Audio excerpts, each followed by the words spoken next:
Anchor: Awesome Goodman. Tinubu's sole endorsement for 2027, mandate of unity or silence of democracy. Good evening, I'm Awesome Goodman, and this is WorldWire News.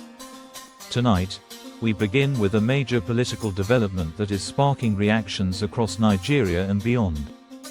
In a bold and controversial move, the All Progressives Congress, Nigeria's ruling party, has unanimously endorsed President Bola Ahmed Tinubu as its sole presidential candidate for the 2027 general elections.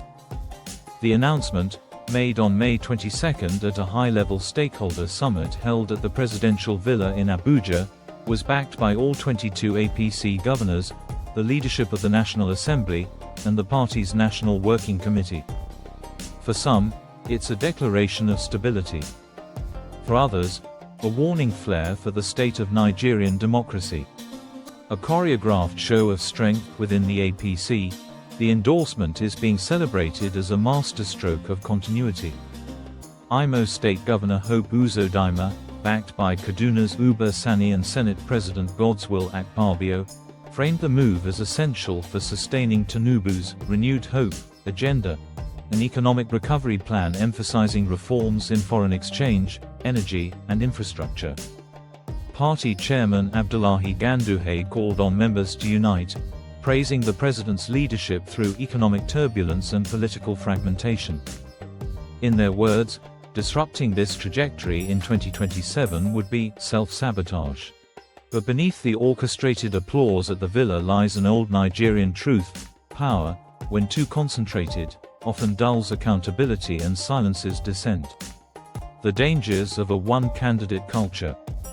The endorsement draws attention to a growing trend in Nigerian politics: the quiet erosion of internal party democracy.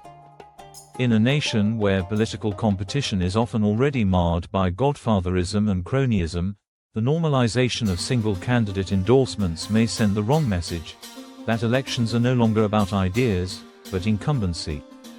Observers note that the APC's decision discourages reformist voices within the party, disincentivizes political innovation, and could disillusion the younger generation, who are increasingly cynical about political transparency.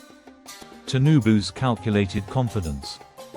President Tinubu, responding to the endorsement, exuded confidence in both his governance record and his growing political base. He brushed off fears of a one-party state, stating that defections from opposition camps are signs of democratic alignment. While his supporters see resilience and strategy, critics caution that the increasing ease with which rivals are absorbed, or dissuaded, might reflect opportunism over democratic health.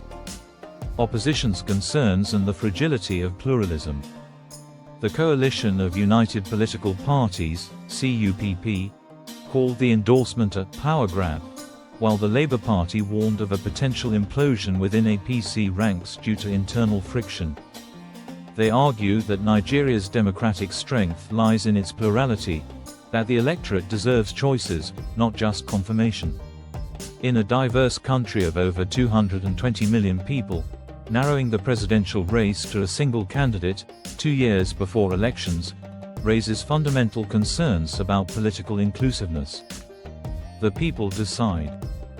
Let's not forget, endorsements don't decide elections, voters do.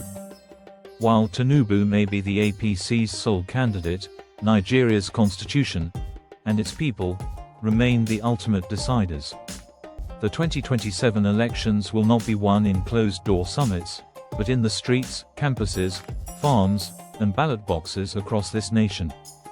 Still, the tone set by the APC could shape how seriously other parties organize, or how disengaged the public becomes. Conclusion: between unity and uniformity. In closing, the APC's endorsement of Bola Ahmed Tinubu could signal a strong, unified direction, or a dangerous drift toward political monopoly.